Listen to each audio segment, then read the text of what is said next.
So guys, এটা তো আমরা জেনে গেছি যে একটা ওয়েবসাইট একটা বিজনেসের জন্য এক্স্যাক্টলি কতটা ইম্পর্ট্যান্ট, অ্যান্ড তোমার বিজনেসের জন্য তোমার কী ধরনের ওয়েবসাইট চাই এবারে সেটা আমাদের ফাইন্ড করতে হবে। তো তুমি যখন এই জিনিস নিয়ে গুগলে সার্চ করতে যাও, একবার দেখতে যাও single vendor, multi vendor, e commerce, একবার দেখতে যাও বিজনেস পোর্টফোলিও, একবার দেখো পার্সোনাল পোর্টফোলিও, একবার দেখো ম্যানেজমেন্ট সিস্টেমস, অনেক ধরনের কিছু। তাই তুমি কনফিউজ হয়ে যাও যে এক্স্যাক্টলি তোমার বিজনেসের জন্য বা তোমার যে জনারেতে বিজনেস আছে সেই জনারের জন্য কোন টাইপ অফ ওয়েবসাইটস দরকার তোমার। তো আমাদের আজকের টপিক এটা নিয়ে আমরা আলোচনা করব। সো দিস ইজ সায়ন এবং আজকের এই ভিডিও নিয়ে আমরা হাজির হয়ে গেছি টিম টিসিবির তরফ থেকে।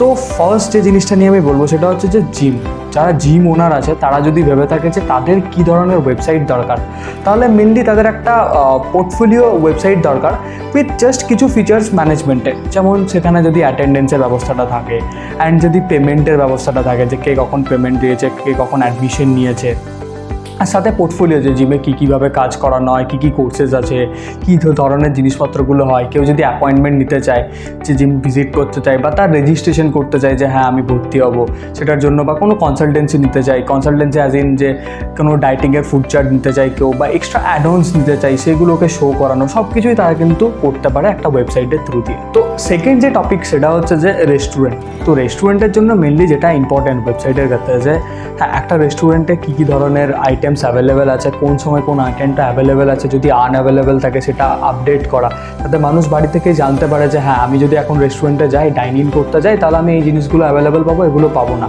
বা একটা টেবিল বুকিং সিস্টেম, আগের থেকে টেবিল বুক করতে পারে কারো যদি কোনো সেরকম অ্যারেঞ্জমেন্টের দরকার হয়। বা শুধু সেটাই নয়, এরকম টাইপেরও একটা সিস্টেম যে টেবিল ওয়াইজ কার কতটা বিলিং হচ্ছে সেই অ্যামাউন্টটাকে সেই জায়গাতে নোট করে রাখতে পারে, কার কী অর্ডারস আছে, এবং যখন তারা চেক আউট করছে তখন সেই জিনিসটাকেই তারা অ্যাজ এ বিলিং দিয়ে দিল, ওখানেই বিল জেনারেট করিয়ে নিল, সেটাও করতে পারে।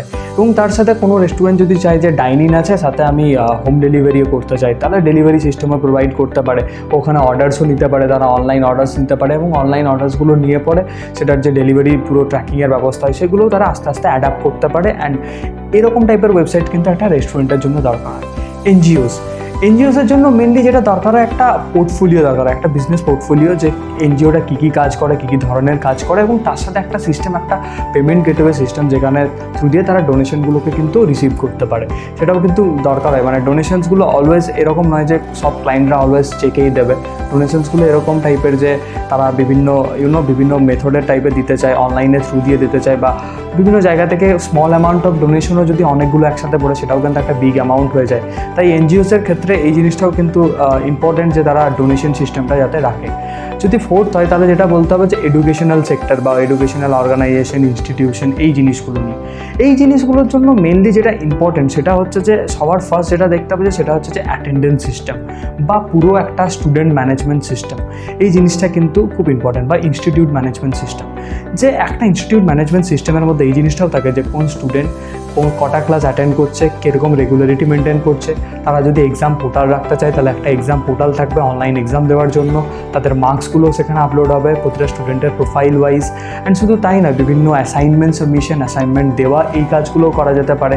সাথে সাথে যে অ্যাটেন্ডেন্সের ব্যাপারটা আমি যেটা মোস্ট ইম্পর্টেন্টলি বললাম, যে যদি কোনো স্টুডেন্ট অ্যাটেন্ড না করে, তার বাড়িতে হয়তো ইনফর্ম করার থাকে, তাহলে গার্জেনের কাছে ইনফরমেশন যাবে অটোমেটিক্যালি, তারা ট্রিগার করতে পারে মেসেজেস। এই ধরনের ফিচার্সগুলো যদি রাখা যায় একটা এডুকেশনাল সেক্টরের ক্ষেত্রে তাহলে কিন্তু এটা ইম্পর্টেন্ট। তো এরপর আসে যে একটা স্কুল আর কলেজের ক্ষেত্রে, যে ইনস্টিটিউশন বা স্কুল কলেজের যে জিনিসটা নিয়ে আমি আলোচনা করছিলাম মেনলি, যে ম্যানেজমেন্ট একটা সিস্টেম। ইটস নট অনলি যে অ্যাটেন্ডেন্স বা অ্যাসাইনমেন্টস দেওয়া, সেটা নয়।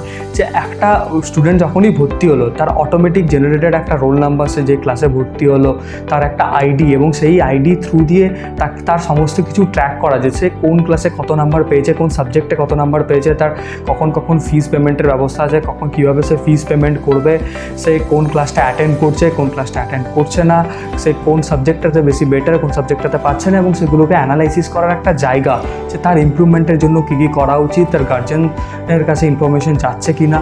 তো স্কুল কলেজ ম্যানেজমেন্টের ক্ষেত্রে এই জিনিসগুলোও কিন্তু ইম্পর্টেন্ট। শুধু সেটাই নয়, শুধু এডুকেশনের দিক থেকে নয়, সে কোকারিকুলারে অ্যাক্টিভিটি থাকে কি না, বা যত ধরনের জিনিস হয় সেই ধরনের জিনিসগুলোতে সে স্কুল ও কলেজে পার্টিসিপেট করছে কি না, সেগুলো কিন্তু সবই বোঝা পসিবল। এবং তার সাথে সাথে সেই স্কুলটার যে কী মেন পয়েন্টস আছেন, মানে একটা অ্যাজ এ পোর্টফোলিও যদি দেখানো যায় যে সেই স্কুলটা বাকি স্কুলের থেকে কেন ডিফারেন্সিয়েট করে, এবং তার কি হিস্ট্রি আছে, তার কি লেগেসি আছে, এবং তারা কেন কী কী কোর্সেস প্রোভাইড করে কলেজের ক্ষেত্রে, এবং কতটা ভালো তাদের সার্ভিসেস আছে কলেজের ক্ষেত্রে, লাইক ল্যাবরেটরিজ যদি বলা হয় বা তাদের ফ্যাকাল্টিস বলা হয় সেগুলো কীরকম কী আছে সেই জিনিসগুলোর ক্ষেত্রে। তো আজকের জন্য এতটাই, আমরা আবার নেক্সট ভিডিওতে যাব বাকি সেক্টরগুলো নিয়ে। তো দেখা হচ্ছে নেক্সট ভিডিওটা।